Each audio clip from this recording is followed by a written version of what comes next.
Here's a psychological trick Disney uses you to spend more money. Here are 12 psychological marketing tricks that Disney World is using to make it the happiest place on earth. First, Disney World is really into color theory. So for example, if you go to Epcot, there's a lot of tones of red throughout the park in order to make the green in their plants pop. Second, outside of a lot of shops, think of Main Street and Magic Kingdom. They purposely make the ground, the asphalt, as dark as possible to bring in that Florida or California sun. This makes you very hot, wanting to go inside to a restaurant or a shop and spend money. Disney spent a lot of research to find the most off-putting color, something that wasn't disgusting, but would just make you not interested. They came up with what's called the go-away green. This green is used on doors or sections of the park that they just don't want you to pay attention to. Throughout the parks, Disney uses a linear design. This is to make you feel like this fantasy world that you're in never ends. Disney has even innovated the trash can. Now, Disney is very famous for saying that they have a trash can every 30 feet. Through research, Disney found that people won't throw trash on the ground if they can see a trash can. If they're no more than 30 feet away from a trash can, they're less likely to just throw their trash on the ground.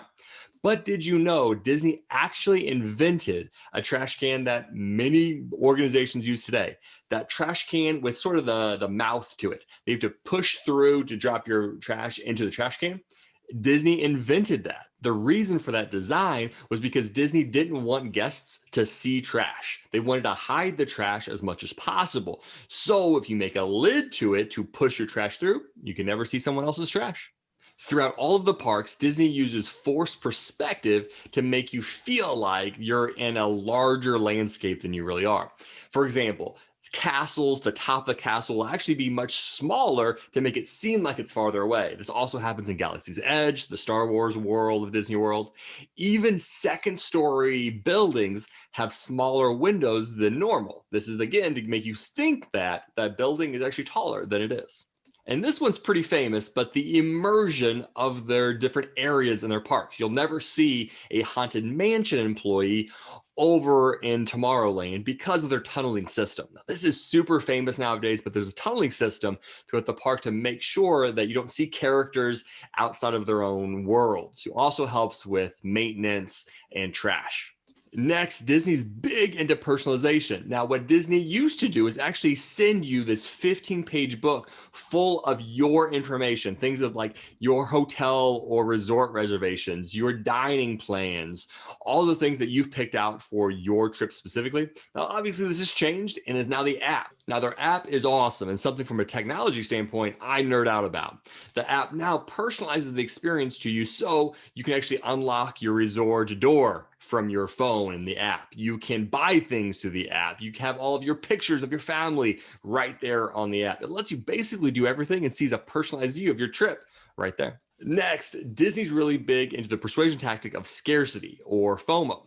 You'll constantly see a number of different events or holiday specials, firework displays for a short limited time. They're really big into certain food items that are only offered for a few weeks and people want to come to experience those limited time opportunities.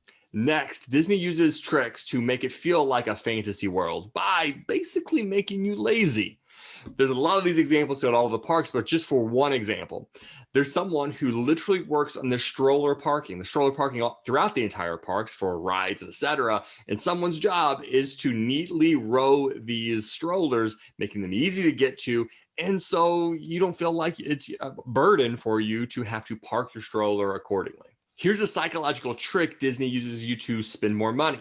You know that when you leave a ride, typically it shoots you off into a store where you can buy stuff. And there's typically an area where they took a picture of you on the ride and they want you to buy the picture of you on the ride. Now, it is pretty common that people will just go up to those screens of themselves and take a picture of the screen, therefore giving them the picture.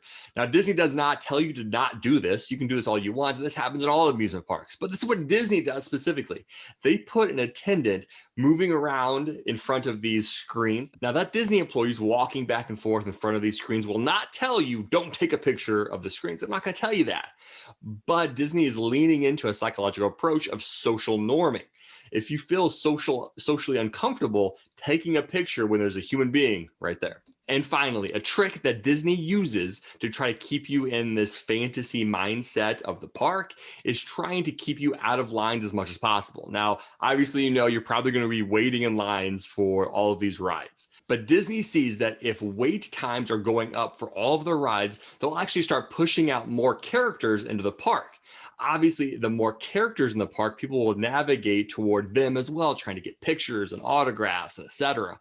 Therefore, trying to get people outside of these queue lines. Again, just a trick to try to get you in different places of the park. So let me know in the comments of this video, what is one psychological or marketing persuasion trick that you know of that either an amusement park uses, a grocery store uses, maybe a department store uses to try to get you to spend more money or just have a more positive impression of the organization? Let me know an example in the comments. Last week's video was updates about branding, and Courtney has the comment of the week.